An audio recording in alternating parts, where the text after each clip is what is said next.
मुंबईतील आणि महाराष्ट्रातील सर्वात उंच मूर्ती म्हणजे खेतवाडीची आई मूर्ती आपण पाहू शकता दृश्यांमध्ये। खरं तर सोशल मीडियावर सर्वात ट्रेंडिंग असणारी, तुम्ही कधी इंस्टाग्रामवर जर रील स्क्रोल करत असाल तर तुम्हाला खेतवाडीची आई ही मूर्ती तुम्हाला नक्कीच दिसणार। खरं तर प्रकारची मूर्ती बनवणारे मुंबईमध्ये काही मोजकेच कलाकार आहेत आणि त्यापैकी एक म्हणजे अरुण दत्ते सर, ज्यांनी या अगोदर परळचा महाराजा या मूर्तीच्याद्वारे असाच काही चमत्कार घडवला होता। दादा, तुम्ही या अगोदर परळचा महाराजा आणि असे अनेक वेगवेगळ्या प्रकारचे मूर्ती बनवले, पण देवी दुर्गादेवी अंबेमाता ह्या सेक्शनमध्ये पहिल्यांदाच अशी मूर्ती महाराष्ट्राला पाहायला मिळत आहे। नाही, ह्याच्या आधी पण खेतवाडीची आई 32 फूट 35 फूट मी बनवलेली आहे, पण इतक्या बॉडीच्या म्हणजे जो रूपांतर आहे, म्हणजे जो आपला स्ट्रक्चर आहे एवढं मोठं नव्हतं। पण ह्यावर्षी पहिल्यांदाच म्हणजे महाराष्ट्रामध्ये सगळ्यात मोठं स्ट्रक्चरच्या बॉडीमध्ये मी ही मूर्ती घडवली आहे। तर माझा पहिलाच विचार होता यावर्षी की या 2025मध्ये खेतवाडीची आई आपण हा वेगळ्या पद्धतीत करूया आणि मोठं स्ट्रक्चर लावूया। त्याच्यामुळे कॉन्सेप्ट माझ्या डोक्यामध्ये पहिल्यापासून होता, फक्त काय करायचं तो माहीत नव्हता। खरं तर बॅलेन्सिंगचा राजा तुम्ही बनवला आहे, आता बॅलेन्सिंगची देवी तुम्ही बनवलेली आहे। हे पूर्ण जे स्ट्रक्चर आहे, एका टाचेवर तुम्ही एका पायावर एका तळपायावर मूर्ती बनवता। देवीच्या सेक्शनमध्ये अशा प्रकारची मूर्ती बनवणं किती चॅलेंजिंग होतं आणि बॅलेन्सिंग कसं साध्य केलं? चॅलेंजिंग तर भरपूर होतं आणि बॅलेन्सिंग जे साध्य करतो की जो माझा अनुभव आहे आणि ज्या पद्धतीमध्ये मी एवढे वर्ष काम करत आलो आहे त्या अनुभवाच्या बेसवरती मी हे बॅलेन्सिंग करतो। आणि जे काही माझे वेल्डर मित्र आहेत त्यांच्या ह्याच्यावरती आम्ही हे बॅलेन्सिंग करतो, कारण अनुभव खूप महत्त्वाचा आहे याच्यासाठी। आणि जो वेल्डिंग करतो, जो आम्ही स्ट्रक्चरमध्ये काम करतो त्या पद्धतीमध्ये चांगल्या पद्धती झालं पाहिजे किंवा बॅलेन्सिंगमध्ये ते ॲनाटॉमी व्यवस्थित झाली पाहिजे। या सगळ्या गोष्टीचा स्ट्रक्चरचा विचार करून मी ते गणपती करतो आणि नवरात्रीची देवी करतो। खरं तर जेव्हा तुम्ही परळचा महाराजा ही मूर्ती साकारली, त्यानंतर शेवटच्या दिवशी विसर्जनाच्या दिवशी जेव्हा श्रॉफ बिल्डिंगच्या तिथं तुम्ही गेलात, जो तुमचे रील सोशल मीडियावर असेल सर्वत्र व्हायरल झाले, काय भावना होत्या तेव्हा जेव्हा तुम्ही ती मूर्ती साकार केली आणि तिथं हजारो, अख्खा महाराष्ट्र अख्खा देश तुम्हाला पाहत होता? त्यावेळेला अक्षरशः माझ्या डोळ्यात पाणी आलं की आयुष्यात कधी एवढा विचार केला नव्हता की मंडळवाले 15 ते 20 लोकांनी मला खांद्यावरती उचलून घेतलेलं आणि श्रॉफ बिल्डिंगचे ते जो सत्कार होत होता, जो माझं जे हे माईकवरती माझं बोलणं सगळं चालू होतं, आयुष्यात वाटलं होतं की आपल्याला एवढे प्रतिसाद मिळेल, लोकांचा एवढं प्रेम मिळेल, एवढा अनुभव मिळेल। तर खूप चांगला प्रतिसाद मिळाला, खूप चांगलं प्रेम मिळालं यावर्षी। आणि खरंच परळचा महाराजांचे मंडळांचे खूप आभारी आहे मी की त्यांनी माझ्यासाठी एवढं प्रेम दाखवलं आणि पुन्हा महाराष्ट्रात नाही तर महाराष्ट्राच्या बाहेरसुद्धा लोकांनी एवढं प्रेम दाखवलं आणि त्या मूर्तीचा वाहवाह केलं। तसं या खेतवाडीच्या आईचंसुद्धा जे चालू आहे, जो प्रेम चालू आहे आणि लोकांची जी गर्दी बघताय तुम्ही, तर ही अशीच राहू द्या कायम, हेच मला फक्त सांगायचं आहे। तुमच्या मूर्तीला पाहिल्यानंतर अनेक भक्त त्यांना भावना अनावर होतात। परळच्या महाराजाला मी स्वतः कवर केलेलं होतं, एक भक्त येऊन रडत तुमच्या हातांची पप्पी घेत होते अक्षरशः। या मूर्तीला बघून भक्तांचा कसा प्रतिसाद वाटतो? ज्या वेळेला ही देवी माझ्या कारखान्यातून निघाली, वर्कशॉपमधून निघाली, त्यावेळेला खरंच खूप असे लेडीज जिथे बाकीच्या देवा घ्यायला आलेल्या, बाकीच्या ज्या आईच्या मूर्त्या घ्यायला आलेल्या, त्यांनी खरंच खूप जणांनी हात मिळवलं, अभिनंदन केलं की दादा खूप सुंदर मूर्ती केली आहे। आणि आईचं एवढं भव्य दिव्य रूप आम्ही कधीच बघितलं नव्हतं। आजपर्यंत आम्ही बऱ्याच ठिकाणी फिरलो, महाराष्ट्रामध्ये फिरलो, महाराष्ट्राच्या बाहेर फिरलो, पण एवढी मोठी देवी कधी बघितली नव्हती। तू आज कशी काय रूपांतर आणलीस? तर मी त्यांना म्हटलं की काही सहज होतं की देवीने जी आपल्याला जो आशीर्वाद दिला त्या आशीर्वादाप्रमाणे आम्ही ही मूर्ती घडवली आहे। आणि जे माझा सातत्याने जो विचार होता की बॅलेन्सिंग मूर्ती करायची आणि जो मार्केटमध्ये जो लोकांचा जो अनुभव आहे, म्हणजे लोकांचा जो ट्रेड आहे की प्रभावळ, म्हणजे आता एक मध्ये असं एक गेल्या 8-10 वर्षामध्ये तुम्ही बघितलं असाल की प्रत्येक ठिकाणी प्रभावळ की प्रभावळ चांगली असेल तर मूर्ती चांगली होते, म्हणजे तो गणपती असू दे किंवा नवरात्री उत्सव असू दे। पण असा काय हेतू नाही आहे, तर मी तो एक विचार करायचा प्रयत्न केला की तुम्ही मूर्ती चांगली करा। आज तुम्ही परळचा महाराजा बघितला असाल, त्याला प्रभाव नाही आहे, डिझाईन नाही आहे, मागची काय आर्च नाही आहे, काहीच नाही, पण गणपती चांगला बेसिक चांगला केला आहे मी। आणि देवी पण बघाल तुम्ही, आता ह्याला प्रभाव नाही, काही नाही आहे, पण होईल तेवढं चांगल्या पद्धतीमध्ये करायचा प्रयत्न करतो की प्रभावाचा ट्रेड कुठे जावं आणि गणपतीवरती लक्ष द्यावं।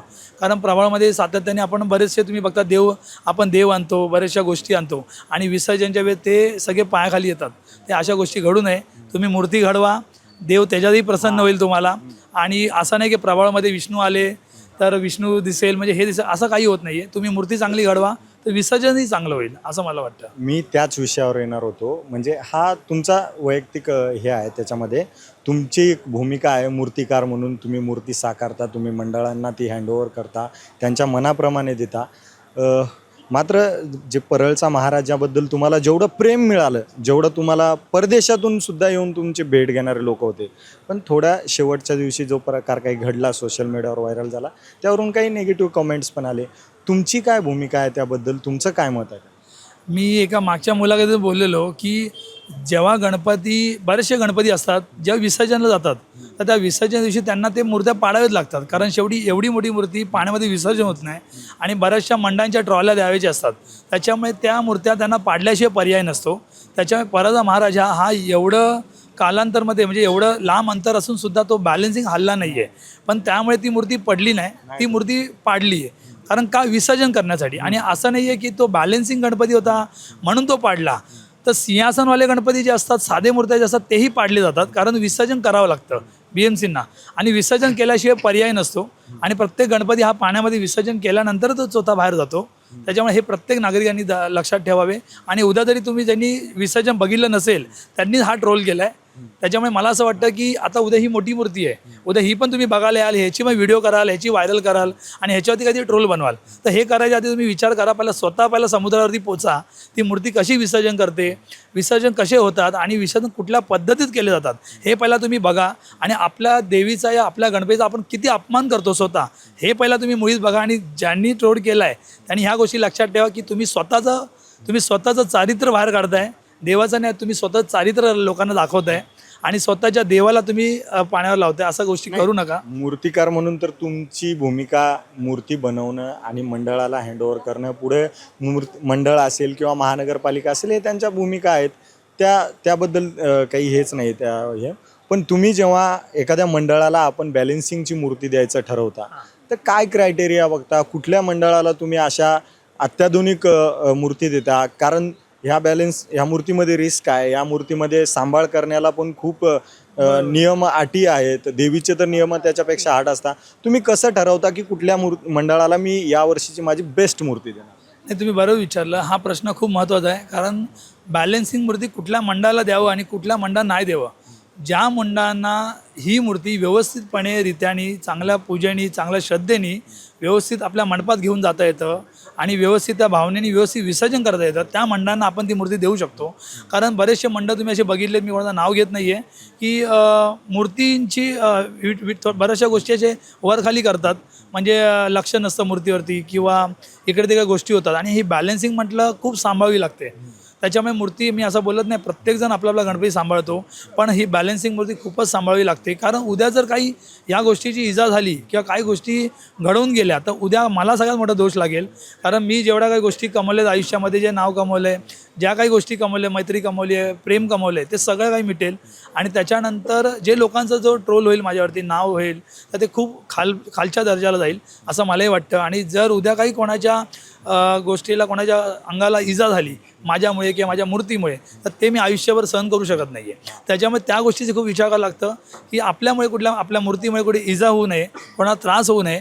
फक्त बघण्याचा दृष्टिकोन नाही आहे, त्याच्यामध्ये मजबूतीपणा पण तेवढाच आहे की बघायला तर तुम्हाला चांगली वाटणारच आहे, पण ती मूर्ती व्यवस्थितरित्या मंडपात गेली पाहिजे आणि व्यवस्थितरित्या ती पारही पडली पाहिजे, विसर्जनही झालं पाहिजे. त्याच्यामुळे मजबूती ही खूप महत्त्वाची आहे. जेवढी तुम्ही बॅलेन्सिंग बोलताना, त्या बॅलेन्सिंगला मजबूतीला महत्त्वाची आहे. त्याच्यामुळे माझ्यासोबत जे माझे कार्यकर्ते आहेत, माझ्यासोबत जे कामगार वर्ग आहे, तो खूप एकजुटीने आम्ही काम करतो आणि मजबूतीवर लक्ष येतो. कारण काम सुंदर होईल हे मला पूर्ण माहिती आहे, पूर्ण खात्री आहे की माझं काम चांगलंच होणार आहे, पण बॅलेन्सिंग चांगलं झालं पाहिजे, हे खूप महत्त्वाचं ठरतं. असं. तर हे होते मूर्तिकार अरुण दत्ते, ज्यांनी मुंबईतील सर्वात सुंदर आणि सर्वात महाकाय, सुरात विशाल, खरं तर ही मूर्ती, कुठलाही व्यक्ती, ही मूर्ती असेल किंवा परळचा महाराजा असेल, तुम्ही ही मूर्ती बघल्यानंतर एखादा नास्तिक व्यक्तीसुद्धा जो देव मानत नाही, तोही मूर्तीच्या प्रेमात पडेल. अशा मूर्ती साकारणं हे खूप जिकरीचं काम आहे आणि ते काम अरुण दत्ते यांनी केलेलं आहे. आणि खेतवाडीची आई ही मूर्ती सध्या आपण पाहू शकतो, मोठ्या प्रमाणात जे भक्त आहेत इथं दर्शनाला येत आहेत, फोटो काढत आहेत. सोशल मीडियाच्या माध्यमातून, गुगल मॅपवर सर्च करून असेल, त्या पद्धतीने ते सर्व भक्त येत आहेत आणि खेतवाडीच्या आईचं दर्शन घेत आहेत आणि या वर्षीचं जे रूप आहे तिचं, त्याचं दर्शन घेऊन आशीर्वाद घेत आहेत. अजय धंजे, ABP माझा, मुंबई. एबीपी माझा, उघडा डोळे बघा नीट.